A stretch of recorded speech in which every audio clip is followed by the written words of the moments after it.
Hello people of the verse and welcome to the channel. It's the Eradicator, and in this video we'll have our roadmap roundup. As you know guys, this day of the week is when the roadmap is updated every 2 weeks, and we've got some exciting developments here with the inclusion of the colon for Star Citizen Alpha 3.18. Now, don't get your hopes high up. It's basically content that was delayed to this patch that is appearing on this very colon, but nevertheless, it is here and gives us perhaps a better idea of things that are coming up in 2022.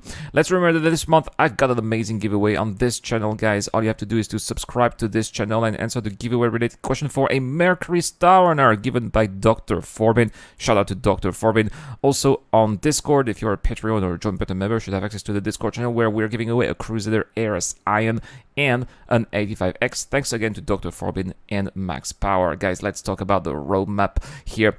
And we have a few changes here, including some cards that were added to the release view. That the first one, I don't understand. I don't understand why the need for roadmap padding. 3.15 is already very packed full of features. This should just be, in my opinion, a bottom line in a patch note, but nevertheless, there it is. Scoreboard UI Improvements, which is going to convert the scoreboards in Arena Commander and Star Marine to work with building blocks. The new interface will give players real-time access to position, name, rank, score, objectives, kills, death, assist, and ping. I think that assist is something that was not already in the scoreboard, so that's indeed some kind of improvement, I guess, but it's nothing really groundbreaking other than the fact that they are using building blocks to be giving us here this information when you are playing the electronic access modules. The same goes with Parrot Swarms and Vandal Swarms improvements, so not much of a big deal here.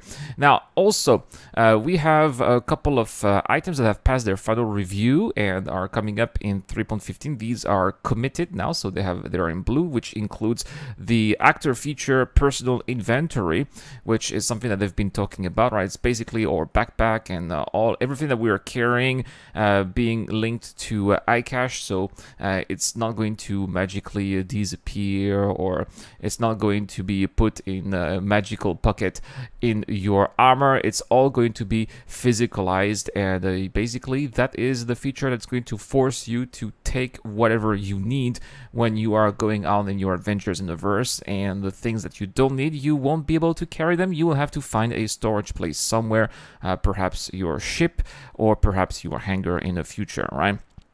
Tech Healing Tier 0 is something that they talked about a little bit in last week's Inside Star Citizen. We'll have a much more approach, much more preview tomorrow in Inside Star Citizen, so something that definitely we should be looking forward to, as well as NPC healing, the ability for us to heal NPCs. But will NPCs heal us too? That is a question that remains to be asked, remains to be answered, I think. Physical and local inventory support, which is something that we mentioned when we talked about personal inventory. The asset manager in the MobiGlass app is also coming in, as well as doctor nurse AI behaviors, which makes sense because the hospitals are coming in, so we need to have them populated with doctors and nurses, right? As well as the Cure Life medical tool, which is going to be a staple of the medical profession. The Grey Cat multiple healing attachment as well, if you want to be using, I think that the medical tool is going to be more specialized than the healing attachment. And again, the Scoreboard UI Improvements, which we mentioned a little bit earlier, coming up here in 3.15, which is not really a surprise because they did appear on the deliverables a couple of weeks ago, but now they're finally here in the release view, so that's great. Now, unfortunately, there are a couple of features that are going to be delayed because they, instead of releasing features without gameplay, now they really want to make sure that features come with gameplay and missions, which makes sense in my opinion. I think that it is the way it should be. Otherwise, it is going to be leaving room for disappointments, which is not necessarily something that we want, right? So FPS radar and scanning is moved to 3.18, as well as the actor feature EVA tier 2. There's not really a need for I mean, it's pretty fine with EVA right now, but it's going to be involving, for example, 0G and push and pull, and the fact that we're going to actually need fuel. Fuel will be limited for EVA, so it's something that EVA is something that will have to be much more calculated in the future, and that will require more precision and more knowledge and it's something that that needs a little more rework, and also we need to have more gameplay mission. I think that the only reason why we would do some EVA right now in the verse is when we do some investigation mission, either with some wrecks where we need to find some bodies or boxes, or also the PI mission at the Kovalex Gondo. That's pretty much it.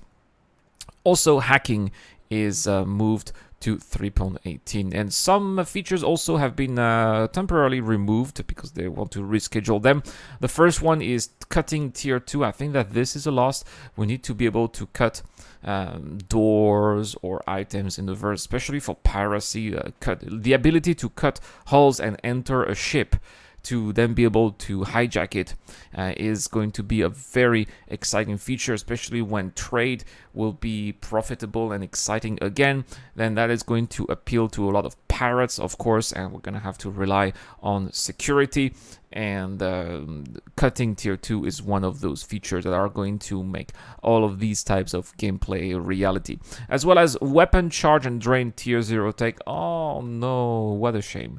I don't really care about this one. I mean, sure, they want to make weapons feel more realistic, and that's okay, but as far as I'm concerned, I'm already happy with the traditional FPS style mechanics that we have in the verse right now regarding weapons. Anyway, guys, that's all for this roadmap update, but let me know in the comment section down below, guys. This is the giveaway question. What do you think of CIG's new approach to release content once there actually is gameplay with it, instead of releasing content with empty shells like the cargo decks, for example? Let me know everything in the comment section down below. That's all for this video, guys. Thank you so much for watching. Don't forget to please help me out with the algorithm to like, subscribe this channel to this channel, as it really, again, helps me out a lot. A shout out to Tala, Dr. Forbin, and Eric On. This is the Eradicator. I'll see you guys later.